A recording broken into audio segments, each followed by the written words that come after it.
नमस्कार, मैं रवीश कुमार। महागठबंधन ने अपने घोषणा पत्र में वादा किया है, अगर सरकार बनी तो भूमिहीनों को 5 डेसिमल जमीन दी जाएगी। जमीन बांटने का यह वादा क्या महागठबंधन के लिए गेम चेंजर हो सकता है? एक तरफ अमित शाह कहते हैं बिहार में बड़ी इंडस्ट्री के लिए भूमि नहीं है, दूसरी तरफ तेजस्वी यादव ने वादा किया है कि भूमिहीनों को 5 डेसिमल जमीन दी जाएगी। अति पिछड़ा, अनुसूचित जाति जनजाति तथा पिछड़ा वर्ग के सभी आवासीय भूमिहीनों को शहरी क्षेत्रों में 3 डेसिमल तथा ग्रामीण क्षेत्रों में 5 डेसिमल आवासीय भूमि उपलब्ध कराई जाएगी। तेजस्वी यादव ने एक और बड़ा वादा किया है। यह अपने आप में राष्ट्रीय स्तर का मुद्दा है। उन्होंने कहा है कि आरक्षित पदों का बैकलॉग पूरा किया जाएगा और हर साल इसकी रिपोर्ट जारी करेंगे। यही नहीं, नियुक्तियों की चयन प्रक्रिया में, आरक्षित पदों की नियुक्तियों की चयन प्रक्रिया में एनएफएस, नॉट फाउंड सुटेबल जैसी अवधारणा को अवैध घोषित कर दिया जाएगा। यह बेहद जरूरी वादा है। क्या इस वादे के सहारे तेजस्वी उस वर्ग तक पहुंच पाएंगे जिसके बड़े हिस्से पर नीतीश कुमार का प्रभाव माना जाता है? महागठबंधन ने अपना घोषणा पत्र जारी कर दिया है। तेजस्वी यादव ने बिहार के उन मुद्दों को साधने का प्रयास किया जिसे विकास की राजनीति में अब गैर जरूरी मान लिया गया है। इसमें सबसे ऊपर है हर उस परिवार से एक को सरकारी नौकरी देने का वादा जिससे किसी ने सरकारी नौकरी नहीं की। घोषणा पत्र में सबसे ऊपर यही है कि सरकार बन गई तो 20 दिनों के अंदर एक अधिनियम बनाएंगे, 20 महीने के भीतर हर घर से एक को सरकारी नौकरी देंगे। बीजेपी ने इस वादे पर सवाल उठाए हैं, हिसाब जोड़कर पूछा है कहां से पैसे लाएंगे, कैसे हर घर से एक को सरकारी नौकरी देंगे।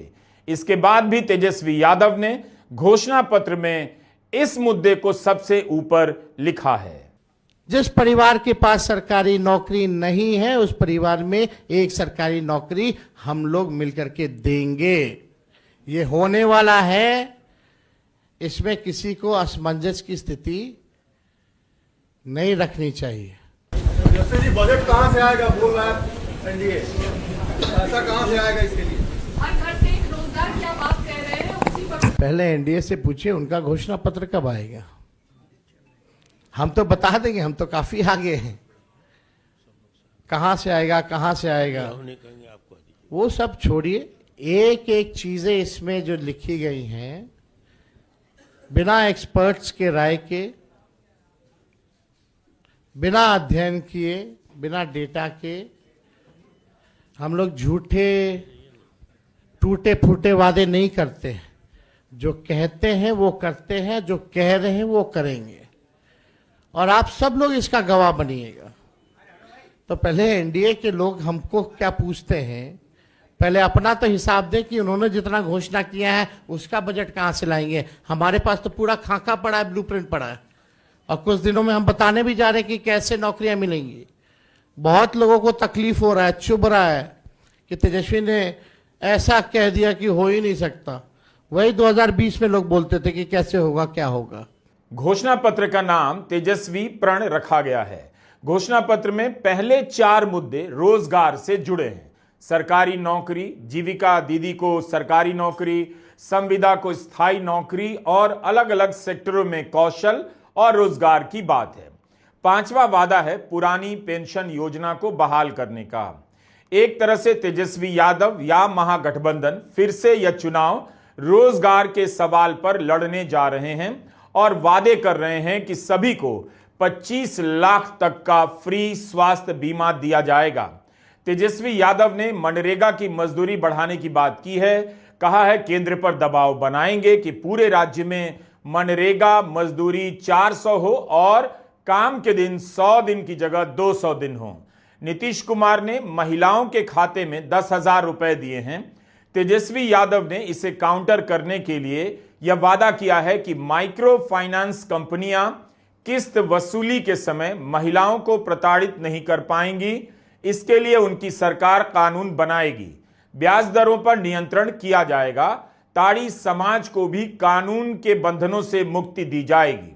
बिहार की जनता इस बार नौकरी रोजगार वाली सरकार चाहती है पढ़ाई, दवाई, कमाई, सिंचाई, सुनवाई और कार्रवाई वाली सरकार चाहती है। कारखाने यहाँ बिहार की धरती पे चाहती है, निवेश चाहती है, फूड प्रोसेसिंग यूनिट चाहती है, एग्रो बेस्ड इंडस्ट्री चाहती है, आईटी पार्क, SEZ जैसे चीज़ें बिहार में खुले, वो चाहती है। वर्ल्ड क्लास यूनिवर्सिटी बने, अच्छा शिक्षा में गुणवत्ता, लोगों को, बच्चों को अच्छी पढ़ाई हो, दवा की व्यवस्था हो, सुपर स्पेशलिटी हॉस्पिटल्स बने, किसानों का आय दुगना हो, मजदूरों को राहत और सम्मान दे, भ्रष्टाचार, अपराध और पलायन मुक्त बिहार की जनता इस बार चाहती है। घोषणा पत्र को पढ़ते हुए लगा कि विपक्ष जनता की दैनिक परेशानियों पर समाधान पेश कर रहा है। सहारा इंडिया में निवेशकों की फंसी जमा राशि को वापस दिलवाने का उच्च स्तरीय प्रयास का वादा किया गया है।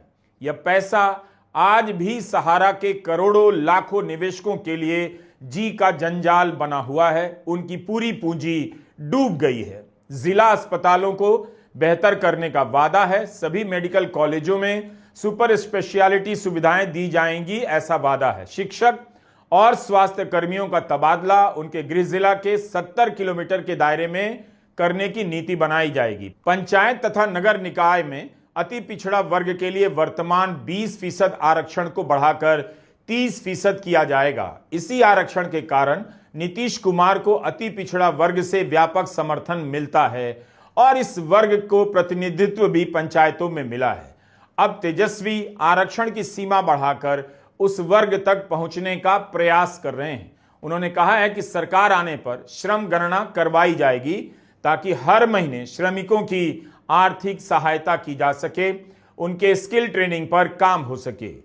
बिहार के किसान पिछले 20 साल से लड़ रहे हैं कि यहाँ कोई मंडी व्यवस्था को जो खत्म कर दिया नीतीश जी ने, वो फिर से चालू हो, किसान को फसल की सही कीमत मिले, वो मांग यहाँ है। बिहार के बटाईदार अपने खेती की सुरक्षा के लिए, बटाईदारों के रजिस्ट्रेशन के लिए, पहचान पत्र के लिए लड़ रहे हैं, वो मांग इसमें है। बिहार के तमाम नौजवान जो सुरक्षित रोजगार के लिए, स्थायी रोजगार के लिए, सम्मानजनक वेतन के लिए लड़ रहे हैं, वो मांग इसके अंदर है। और हम सब लोग नौजवान हैं, नए सोच के हैं, बिहारी हैं और बिहार को अव्वल राज्यों में हम देखना चाहते हैं, विकसित बिहार देखना चाहते हैं। कुछ बाहरी शक्तियां जो हैं, बाहर के जो लोग हैं, बिहार को उपनिवेश बनाना चाहते हैं, जो कि हम लोग हरगिज होने नहीं देंगे। इस गठबंधन के घोषणा पत्र में एक बड़ा मुद्दा और है। कहा गया है बौद्ध गया स्थित बौद्ध मंदिरों का प्रबंधन बौद्ध समुदाय के लोगों को सुपुर्द कर दिया जाएगा। इस मुद्दे को लेकर कभी और विस्तार से बात हो सकती है, लेकिन देखना होगा कि बीजेपी इस मुद्दे पर क्या बोलती है। क्या बीजेपी बौद्ध मंदिरों के प्रबंधन को बौद्ध समुदाय को दिए जाने का विरोध कर पाएगी? यही नहीं, महागठबंधन के घोषणा पत्र में वक्फ को लेकर कहा गया है कि सभी अल्पसंख्यक समुदायों के संवैधानिक अधिकारों की रक्षा की जाएगी। वक्फ संशोधन विधेयक पर रोक लगाई जाएगी और वक्फ संपत्तियों के प्रबंधन को पारदर्शी बनाते हुए इसे अधिक कल्याणकारी और उपयोगी बनाया जाएगा। तेजस्वी जी का प्रण, तो मन में एक ही सवाल पहले आया कि ये महागठबंधन का प्रण नहीं है, ये तेजस्वी जी का प्रण है। पहले दिन जब प्रेस हुई थी, जिनको घोषणा की गई थी, तो राहुल गांधी की तस्वीर गायब थी।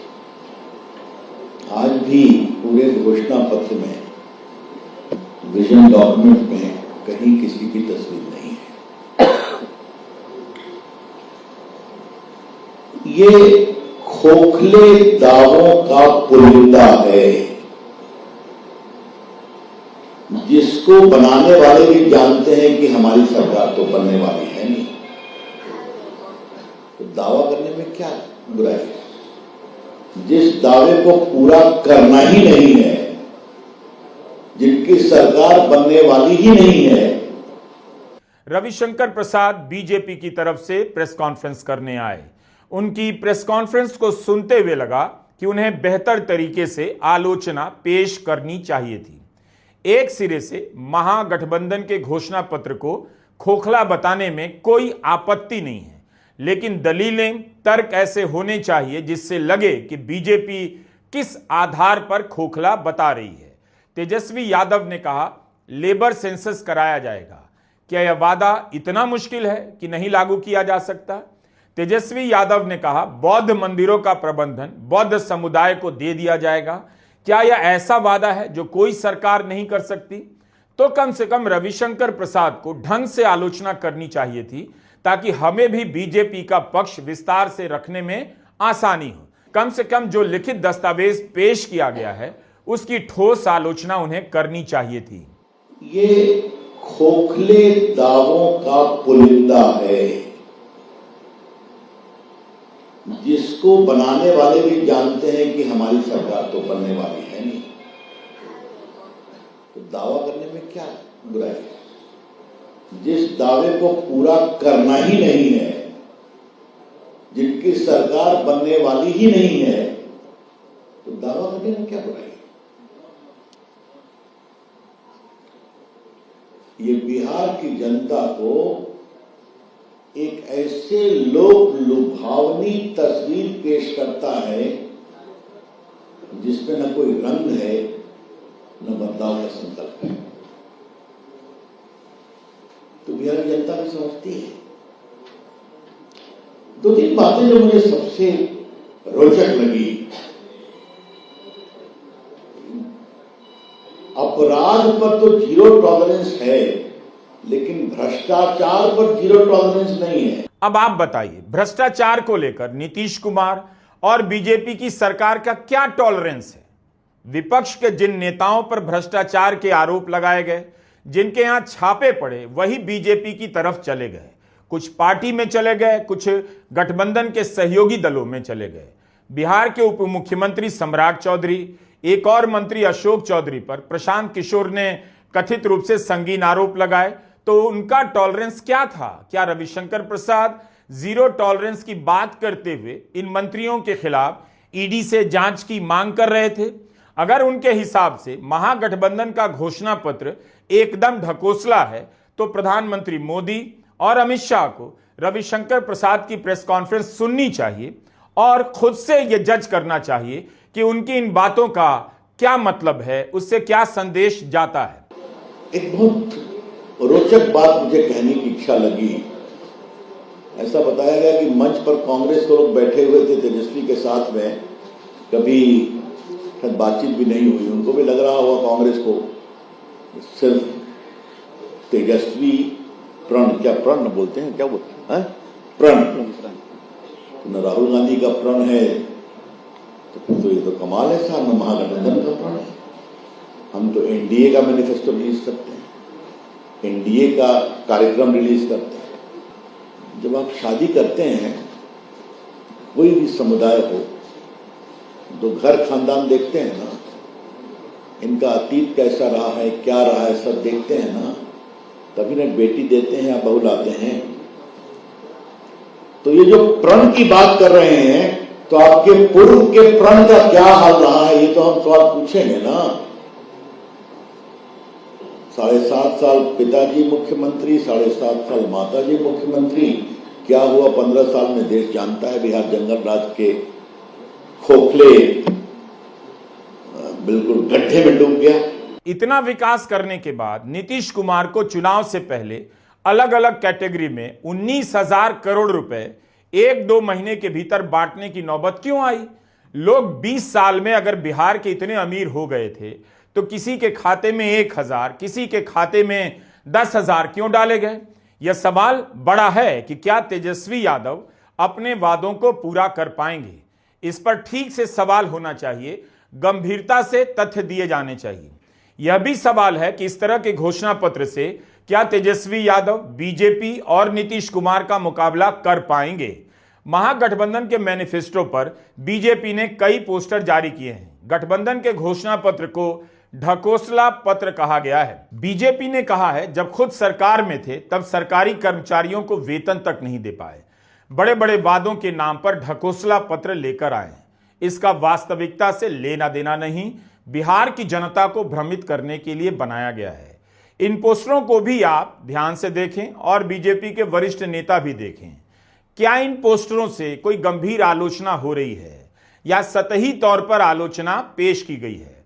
जिस पार्टी के पास हजारों करोड़ रुपए का चंदा है, इस तरह के काम करने वाली बेहतरीन एजेंसियों को हायर करने की क्षमता है, उस पार्टी की तरफ से महागठबंधन के घोषणा पत्र पर इस तरह की आलोचना पेश की गई है। हमको लगता है एक बार आप लोग इसका अध्ययन कीजिए, बहुत ही इम्प्लीमेंट किया जा सकता है। जो प्रैक्टिकल है वही इन सब चीज़ों को हम लोगों ने घोषणा की है, हम लोगों का प्रण पत्र इसलिए हम लोगों ने जारी किया है। तो इसमें कोई कंफ्यूजन आप लोगों को रखने की जरूरत नहीं है। महागठबंधन को लेकर कहा जा रहा था वह चुनाव में पिछड़ गया है, लेकिन घोषणा पत्र भी वही सबसे पहले जारी कर रहा है, मुख्यमंत्री का चेहरा भी। घोषणा पत्र जारी करने के बाद तेजस्वी यादव ने पूछा है कि बीजेपी या एनडीए का घोषणा पत्र कहां है। यह भी साफ नहीं घोषणा पत्र आएगा या नहीं, लेकिन मीडिया में रिपोर्ट हुआ है कि 30 तारीख को एनडीए का घोषणा पत्र जारी हो सकता है। तभी दोनों गठबंधनों के वादों की समग्र तुलना की जा सकेगी और बात होगी। तमाम तरह के मतभेदों की खबरों के बीच महागठबंधन ने प्रेस कॉन्फ्रेंस भी की, तेजस्वी यादव को मुख्यमंत्री का चेहरा भी घोषित किया। पहले के घोषणा पत्रों में भी इस तरह के मुद्दों के सहारे जनता तक विपक्ष ने पहुंचने की कोशिश की, लेकिन बिहार में तेजस्वी यादव सत्ता तक नहीं पहुंच पाए। क्या इस बार पहुंच पाएंगे? आने वाले दिनों में इस पर बातें होती रहेंगी।